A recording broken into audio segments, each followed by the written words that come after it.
ज्यादा मीठी चीजें खाते हैं, एक्सरसाइज नहीं करते हैं, हरदम तनाव में रहते हैं, कमजोरी महसूस करते हैं, कहीं आपको डायबिटीज तो नहीं? तो सबसे पहले डॉक्टर साहब से जान लेते हैं कि क्या खान-पान की खराबी और शारीरिक परिश्रम की कमी की वजह से पिछले दशक में मधुमेह होने की दर जो है वो तेजी से बढ़ती जा रही है। लेकिन एक रिपोर्ट के मुताबिक भारत में करीब 4.5 करोड़ लोग डायबिटीज के शिकार हैं, इतनी तादाद में। तो डॉक्टर साहब, इसकी वजह क्या है कि ज्यादातर लोग डायबिटीज के पेशेंट हो रहे हैं? देखिए, बहुत अच्छा प्रश्न है और खासतौर से भारत की अगर हम देखें, जो आपने अभी फिगर्स बताए कि करोड़ों लोग जो है भारत में डायबिटीज से पीड़ित हैं और ये मात्रा और बढ़ने वाली है, नंबर बढ़ने वाला है, बहुत ज्यादा है। जिस तरह के हम देख रहे हैं सर्वे जो आ रहे हैं, वर्ल्ड हेल्थ ऑर्गेनाइजेशन का सर्वे एक आया था, उसमें कहा गया था कि भारत जो है वो डायबिटीज की वर्ल्ड की राजधानी बनने वाली है, वर्ल्ड कैपिटल ऑफ डायबिटीज बनने वाली है, यानी कि सबसे ज्यादा कंसंट्रेटेड पेशेंट्स यही इसी देश के अंदर होने वाले हैं। क्यों? बड़ा अच्छा प्रश्न किया आपने, क्यों बढ़ रही है? शायद कुछ चीजें हैं जो मेरी समझ में आई, मैं आपको शेयर करना चाहता हूँ, आप उनको जरा ध्यान दें। खान पान डायबिटीज के लिए बहुत बड़ा एक इम्पोर्टेंट हमारा एक कॉज माना जाता है कि यदि हम बहुत गरिष्ठ भोजन खाएं, हैवी खाना अगर खाएं और व्यायाम ना करें ज्यादा, तो अगर हमारी सेडेंटरी लाइफस्टाइल है और खाना हमारा जो तला हुआ है, बहुत हैवी है, फ्राइड है, चावल उसमें बहुत हमारे एक अहम हिस्सा है हमारी डाइट का, चावल और रोटी। पूरे भारतवर्ष में जो चावल या रोटी, इसका प्रयोग जो कि कार्बोहाइड्रेट या स्टार्च उसके अंदर ज्यादा होती है चावल के अंदर, और चावल भी पॉलिश्ड राइस आजकल ज्यादा होता है। वो जो पुरानी वैरायटीज है हमारी वो नहीं है, ज्यादा जो है चिकना उसको बना दिया जाता है ताकि उसको देखने में अच्छा लगे, खुशबू अच्छी आए, उसको पकाने में जो है अच्छा दिखे, थोड़ा वो गंदा ना दिखे। अनपॉलिश्ड थोड़ा उतना पीला सा दिखेगा आपको, पॉलिश वाला बिल्कुल व्हाइट दिखेगा, लेकिन वो पॉलिश्ड जो है वो ज्यादा आपके स्टार्च की मात्रा। हमारे भारत में चाय का बड़ा प्रचलन है, मेरे ख्याल से हर व्यक्ति ही चाय पीता है। कोई बहुत कम लोग मुझे ऐसे मिलते हैं कि जो चाय ना पीते हो, बहुत कम लोग मिलते हैं ऐसे। और दूसरा क्या है कि कहीं भी चले जाइए आप तो चाय जरूर आपको पेश की जाएगी। चाय तो एक ऐसी कॉमन चीज बन गई है कि दिन में 3-4 बार तो आमतौर पर लोग चाय पीते हैं, और चाय में चीनी डालते हैं अच्छी, बोलते भी है चीनी भैया ठोक के डालना, थोड़ा चीनी ठोक के पत्ती रोक के, ऐसा बोलते हैं लोग कुछ कई बार। तो वो ठोक के चीनी भी ना डालें तो मीठी चाय बहुत पी जाती है भारत के अंदर। 1 चम्मच भी डालेंगे वो भी 1 चम्मच शुगर आपके अंदर गया, तो ये एक बहुत बड़ा कारण मैं मानता हूँ। जो हमारी कुकिंग का जो ऑयल है, जो पहले हम जो है कोकोनट ऑयल यूज करते थे, कच्ची घानी का, सरसों का तेल या घी का प्रयोग होता था, उसमें बड़ा गड़बड़ हो गया। अभी कई हाइड्रोजनेटेड ऑयल्स बहुत ज्यादा आ गए हैं, जिनको हम कहते हैं एक्स्ट्रा रिफाइंड है, तो वो भी जो है कहीं ना कहीं हमारे सिस्टम को जाकर के इसकी तरफ बढ़ाते हैं, डायबिटीज की तरफ। और मानसिक तनाव को भी हम नहीं भूल सकते, मानसिक तनाव और इमोशनल स्ट्रेस भी हमारे देश के अंदर बहुत तेजी से बढ़ रहा है, बहुत तेजी से लोगों को टेंशन, इमोशनल प्रॉब्लम्स बहुत बढ़ रही हैं, वो भी एक डायबिटीज का कारण माना गया है। तो आपको मैंने 3-4 चीजें बताई हैं, इस पर गौर कीजिए, अपने लाइफस्टाइल को चेंज करिए, खान पान को थोड़ा बदलने की कोशिश करिए ताकि डायबिटीज से आप बचे रहें। इंतजार मत करिए कि जब डायबिटीज आ जाएगी तब कुछ करेंगे, अभी से स्टेप लीजिए। हमारे आयुर्वेद का जो एक मूल उद्देश्य है वो प्रिवेंशन भी है, केवल चिकित्सा ही नहीं है। चिकित्सा दूसरा इसका उद्देश्य, पहला उद्देश्य है प्रिवेंशन, रोगों की रोकथाम हम कैसे करें। अगर ये काम हम कर सकते हैं तो बहुत फायदा हमारे देश को होगा, आर्थिक दृष्टि से भी, और देश जब स्वस्थ रहता है तो भी उसकी आर्थिक वृद्धि भी होती है, क्योंकि स्वस्थ लोग रहेंगे तो कुछ काम करेंगे, बीमार लोग रहेंगे तो उन पर खर्चा ही करना पड़ता है, गवर्नमेंट को भी खर्चा करना पड़ता है, दवाइयों के खर्चे होते हैं। तो इसलिए हमारा आयुर्वेद का जो उद्देश्य और जीवा के माध्यम से जो हम ये अभियान एक शुरू किया है आयुर्वेद का, उसको फैलाने का, उसका एक उद्देश्य ये भी है कि लोगों तक हम कुछ ऐसी चीजें, शिक्षा भेजें ताकि वो प्रिवेंशन कर सकें। तो इसलिए डायबिटीज से बचने के लिए क्या करना है आपको, चाय बंद कर दीजिए, और अगर चाय पीनी भी है आपको तो चीनी उसमें बहुत मिनिमम या बिना चीनी की चाय पीजिए। दूसरा, एक्सरसाइज रेगुलर करिए, खाना जो है लाइट खाइए, और माइंड को रिलैक्स रखिए, टेंशन ज्यादा नहीं लेनी चाहिए। एक कॉलर हमारे साथ जुड़ गई हैं, अनुष्का है दिल्ली से, क्या जानना चाहती हैं आप? मैं ये जानना चाहती हूँ, मेरे चेहरे पे झाइयाँ हो गई हैं, 2 साल से हो रही हैं, ये ठीक नहीं हो पा रही हैं। अच्छा, देखिए, झाइयाँ जो होती हैं उसके कई कारण होते हैं। तो एक तो रक्त शुद्धि जरूर करनी चाहिए। नीम के पत्ते आप चबा करके खाएं 5-6 सुबह खाली पेट, और थोड़ा सा बादाम रोगन लेकर के जेंटल मसाज उसके ऊपर करिए जहां पर भी आपको ये धब्बे हैं, तो उससे आपको कुछ ना कुछ फर्क पड़ना शुरू होगा। मैं ये नहीं कह रहा हूँ कि आपका रोग बिल्कुल 100% ठीक हो जाएगा इससे। तो अब डॉक्टर साहब से जान लेते हैं कि डायबिटीज को आसानी से पहचाना जा सके। डॉक्टर साहब, इसके लिए क्या कोई खास लक्षण है जिससे हम पहचान सकते हैं? देखिए, डायबिटीज कई बार बिना लक्षण के भी आ जाती है। बहुत सारे पेशेंट को कभी चेकअप कराने जाते हैं और पता चला शुगर हो गई है, लेकिन कुछ लक्षण भी होते हैं। कई बार उसका हम नजरअंदाज कई बार कर देते हैं उनको। यदि आपको बार बार यूरिन जाना पड़ता है, जब नंबर ऑफ टाइम्स बढ़ गया, फ्रीक्वेंसी बढ़ गई है, तो एक इसका लक्षण है। आंखों के आगे थोड़ा सा ब्लरीनेस, धुंधलापन आपको नजर आता है। आपकी स्किन थोड़ी सी जो है काली पड़ने लगी है, मुंह सूखता है। बड़ा अच्छा एक लक्षण है कि प्यास ज्यादा लगती है और आपका गला और मुंह सूखने लगता है, या आंखों में ड्राइनेस आपको महसूस होने लगे, या इसके अतिरिक्त थकान आपको महसूस हो, बहुत जल्दी आप थक जाते हैं, कमजोरी महसूस करते हैं, वेट आपका कम हो रहा है, या कभी कभार उल्टा भी होता है, वेट ज्यादा बढ़ रहा है, ओबेसिटी हो रही है, वो भी एक कारण इसमें, क्योंकि उसमें ब्लॉकेज होती है, स्रोत अवरोध उसमें पाया जाता है। तो ये लक्षण है डायबिटीज के। अगर ये आपको कहीं पर भी थोड़ा बहुत अगर शरीर में दिखे तो तुरंत चेकअप करा लीजिए। आजकल चेकअप कराने के लिए बड़ी सुविधाएं हैं, जगह जगह पर पैथोलॉजिकल लैब्स हमारी बनी हुई हैं, तो ब्लड शुगर का चेकअप जरूर करना चाहिए।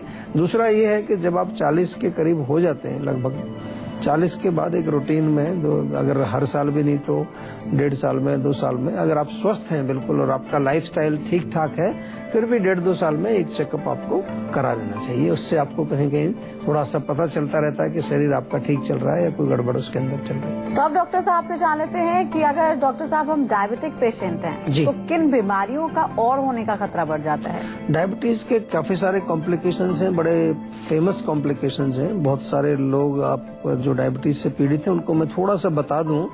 यदि आप कोई टैबलेट खा रहे हैं या कोई दवाई खा रहे हैं और ब्लड शुगर को कंट्रोल करने के लिए केवल आप दवाई ले रहे हैं, तो इसका मतलब ये नहीं है कि आप कॉम्प्लिकेशन से बच रहे हैं। कॉम्प्लिकेशन से बचने के लिए आपको आयुर्वेदिक औषधियां जरूर लेनी चाहिए। मैं सबसे कहता हूं जो भी डायबिटीज का पेशेंट है वो साथ में आयुर्वेदिक औषधियां भी ले, ताकि आपके बॉडी के अंदर के जो अंग हैं, जो ऑर्गन्स हैं, उनका बचाव रहे, वो स्वस्थ रहे, आपके धातु मजबूत रहे। जो प्रॉब्लम्स इसके साथ जुड़ी हुई हैं डायबिटीज के साथ, बड़ी कॉमन सी प्रॉब्लम आपने देखी होगी, कई लोगों की किडनी खराब हो जाती है, तो किडनी डिजीज आपको हो सकती है, हाई ब्लड प्रेशर आपको हो सकता है, लो ब्लड प्रेशर भी कई लोगों को हो जाता है, या आपके जो है नसें जो है नर्व्स वीक हो जाती है, न्यूरोपैथी उसको बोलते हैं, या फिर आपकी आंख में अंधापन आने लगता है, रेटिनोपैथी उसको कहते हैं। और इसके अतिरिक्त जो है हार्ट की प्रॉब्लम भी शुगर की वजह से आती है, हार्ट में ब्लॉकेज, हार्ट अटैक या स्ट्रोक आना, ब्रेन स्ट्रोक आना, बहुत सारे कॉम्प्लिकेशंस आयुर्वेद के साथ, डायबिटीज के साथ जुड़े हुए हैं, जिनको आपको बहुत गंभीरता से समझना चाहिए। सारी की सारी बीमारियां जो हैं वो साधारण नहीं है, डिफिकल्ट बीमारियां हैं, मुश्किल बीमारियां हैं, जानलेवा बीमारियां हैं।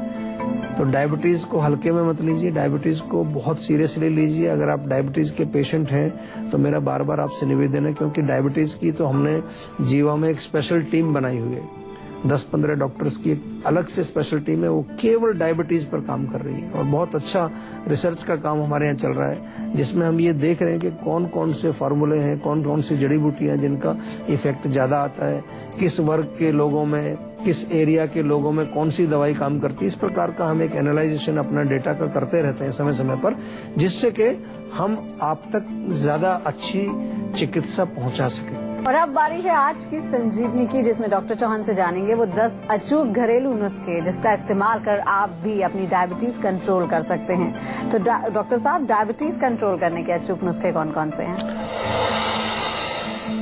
देखिए, डायबिटीज एक शुगर की बीमारी आमतौर पर कहते हैं, यानी कि ब्लड शुगर, खून के अंदर शुगर या मीठापन बढ़ गया। तो मीठे के विपरीत में क्या होता है? कड़वी चीजों का सेवन करने से डायबिटीज कंट्रोल होती है। सिंपल चीजें आपको बताएंगे। नीम के पत्ते रोज खाएं, नंबर 1। अगर नीम के पत्ते आप नियमित रूप से सेवन करेंगे, सुबह उठ करके 5-6 पत्ते खाइए, उससे फर्क पड़ेगा। या एलोवेरा जो होता है, घृत कुमारी जिसको कहते हैं, वो भी कड़वा होता है, उसका सेवन करने से भी आपको डायबिटीज में फर्क पड़ेगा। या फिर करेला मिल जाए आपको, करेले के सेवन से भी आपको जो है डायबिटीज कंट्रोल होती है। करेले का आप जो है सूप बना सकते हैं, करेले का जूस ले सकते हैं।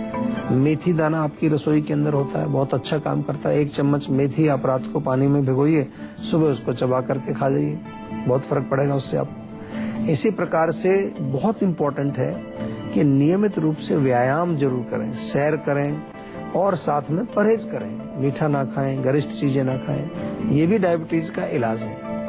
इसके अतिरिक्त आंवले का रस आप ले लीजिए 20 मिलीलीटर, उसमें 1/4 चम्मच हल्दी मिला करके रोज आप दिन में 2 बार लें, उससे आपको बहुत फर्क पड़ेगा।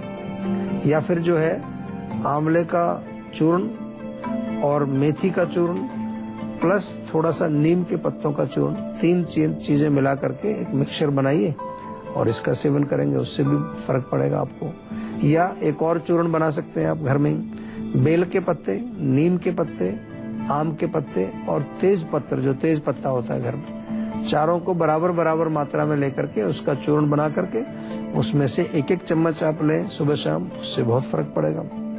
बहुत सारी चीजें हैं डायबिटीज को ठीक करने के लिए। आपने सुना होगा एक गुड़मार बूटी मिलती है, आसानी से मिल जाती है। गुड़मार बूटी भी अगर आप उसका चूर्ण बना करके सुबह शाम सेवन करेंगे 1-1 चम्मच या आधा चम्मच, उससे भी आपको बहुत लाभ होता है। या विजय सार एक लकड़ी होती है, उसके आजकल ग्लास भी बने बनाए मिलते हैं, कप बने बनाए मिलते हैं, या उसकी लकड़ी भी मिल जाए, उसको 1 गिलास पानी में रात भर डाल दीजिए आप और सुबह वो पानी पी लीजिए। या उसका बना बनाया कप या गिलास मिले, उसमें पानी भर के रख दीजिए, तो उसको सुबह आप पी लीजिए, उससे आपको फर्क पड़ेगा। विजय सार की लकड़ी का चूर्ण भी बना करके सेवन किया जा सकता है। तो इस प्रकार से अनेक ऐसी चीजें हैं जो कि डायबिटीज में प्रयोग होती है। तो मैंने थोड़ी बताई, बहुत सारी चीजें हैं। तो डायबिटीज से डरना नहीं है, घबराना नहीं है। बेशक डायबिटीज बहुत तेजी से बढ़ रही है, लेकिन अगर हम चाहें तो इसको रोक सकते हैं और भारत को हम डायबिटीज मुक्त भी बना सकते हैं। अगर हम थोड़ा सा प्रयास करें, सभी लोग मिलजुल करके काम करें, तो डेफिनेटली पॉसिबल है। किसी भी बीमारी की रोकथाम के लिए डाइट का खास योगदान होता है, लेकिन डायबिटिक पेशेंट्स को हर चीज बहुत सोच समझकर और मन मारकर खानी पड़ती है। जी। तो डॉक्टर साहब, ऐसे में आप क्या सलाह देंगे? देखिए, मन मार के नहीं खाना चाहिए। मन मार के खाएंगे तो और ज्यादा बीमार होती है। जो भी खाएं उसको आपने ये समझ के खाना है कि ये मेरे शरीर के लिए अच्छी चीज है, ये मुझे शरीर के मेरे को स्वस्थ करेगी, तभी तो आपको जो है मन प्रसन्न रहेगा ना। अगर आप खा रहे हैं चीज और वो शरीर को कर रही है आपके खराब, तो उसमें मन मार के खाने वाली तो बात ही नहीं है। आपको थोड़ा बुद्धि का प्रयोग यहाँ करना है। मान लो आप डायबिटीज के पेशेंट हैं और आपका रसगुल्ला खाने को दिल कर रहा है, तो जब वो रसगुल्ला खाने का मन करेगा तो यहाँ बुद्धि का प्रयोग करिए। देखिए, रसगुल्ला यदि मैं खाऊंगा तो मेरी किडनी खराब होगी, मेरा हार्ट खराब होगा, मेरी आंखों की रोशनी जा सकती है। तो जब ऐसा सोचेंगे तो मन मारना ही नहीं पड़ेगा। फिर मन कहेगा नहीं भैया मुझे नहीं खाना, क्योंकि मुझे अपना हार्ट की रक्षा करनी है, किडनी की रक्षा करनी है, आंखों को बचाना है, मुझे अंधा होना ही नहीं है, मैं क्यों खाऊं। तो मन को स्वस्थ रखना जरूरी है, तब आप मन को मारेंगे नहीं, फिर मन अपने आप कंट्रोल में आपका रहता है। यह संजीवनी टिप्स की, जिसमें डॉक्टर साहब आपको बताएंगे कि किडनी का आप कैसे ख्याल रखें। तो डॉक्टर साहब, कैसे रखें अपनी किडनी का? बहुत अच्छा विषय है। बहुत सारे पेशेंट हैं जिनकी किडनी खराब हो जाती है, पता ही नहीं चलता, अचानक उन्हें पता चलता है कि किडनी खराब होगी। तो उसमें कुछ मुख्य चीजों का ध्यान रखना चाहिए। ब्लड प्रेशर आपका एक बहुत बड़ा इसमें कारण बनता है। ब्लड प्रेशर को आप हमेशा चेक रखें। अगर ब्लड प्रेशर आपका कभी आता है या ब्लड प्रेशर के पेशेंट है, मैंने देखा है काफी लोग आम तौर पर उसको नेग्लेक्ट करते हैं। 140, 90, 150, 100 कहते हैं कोई नहीं, कुछ होता तो है नहीं, पड़ा रहे ऐसी। तो उसको कंट्रोल करना जरूरी है, उसको मेंटेन करना जरूरी है, उसको ठीक करना बहुत जरूरी है, नहीं तो किडनी खराब हो जाएगी। डायबिटीज से भी किडनी आपकी खराब होती है। इसलिए डायबिटीज अगर आपको है, शुगर है, तो उसमें साथ में कुछ ना कुछ आयुर्वेदिक चीज अपनी किडनी को मजबूत करने के लिए जरूर ले लीजिए। नमक का सेवन कम करना है। ज्यादा नमक खाने से भी किडनी पर असर पड़ता है। और आपने देखा होगा कि जब किडनी के रोगी जो होते हैं उनको डॉक्टर मना कर देते हैं, नमक बिल्कुल नहीं खाना है, बिल्कुल बंद कर देते हैं। पानी पीना चाहिए। अगर किडनी को आपको साफ रखना है, स्वच्छ रखना है, तो फिल्ट्रेशन उसका सिस्टम, किडनी क्या है, हमारा फिल्टरिंग सिस्टम है। पानी पिए, 2-3 लीटर पानी रोज पिए तो किडनी आपकी साफ रहेगी, टॉक्सिन्स वहां जमा नहीं होंगे। नारियल पानी पी सकते हैं, तरबूज आप सेवन करें, खीरा खाएं, इससे भी आपकी किडनी जो है वो स्वस्थ रहती है। और एक बहुत इम्पोर्टेंट इसमें एक चीज बताऊं कि कभी कभार क्या होता है कि आपको यूरिन जाने का अर्ज हो रहा है, यूरिन का प्रेशर बन रहा है, लेकिन आप जाते नहीं। होल्ड करना, यूरिन को होल्ड करना भी जो है किडनी पर असर डालता है। तो इसलिए एक नियम बना लीजिए कि जब भी आपका ब्लैडर फुल है और आपको एक अर्ज हो रहा है कि आपको यूरिन पास करना है, इमीडिएटली वो कुछ भी हो रहा है, दुनिया की कोई भी चीज आपको रोकनी पड़े, रोक करके तुरंत जाइए। ये बहुत इम्पोर्टेंट है। और अल्कोहल और स्मोकिंग, चाय, कॉफी, जितने भी ये ऐसे पदार्थ हैं, नशीले पदार्थ हैं, ये सब किडनी पर असर डालते हैं, क्योंकि किडनी को ही फिल्टर करना पड़ता है सब चीज को। तो इसलिए इनको फिल्टर करने में ज्यादा मेहनत करनी पड़ती है। ज्यादा मेहनत करेगी तो जल्दी थक जाएगी, जल्दी थक जाएगी तो खराब हो जाएगी। इसलिए इनका आपको त्याग करना चाहिए। और अच्छी ड्रिंक्स लीजिए, आप नारियल पानी पीजिए, पानी पीजिए, पानी में कुछ जड़ी बूटियां उबाल करके पीजिए, कुछ सब्जियों का जूस, फ्रूट के जूसेस आप लीजिए, ऐसी चीजों का सेवन करना चाहिए।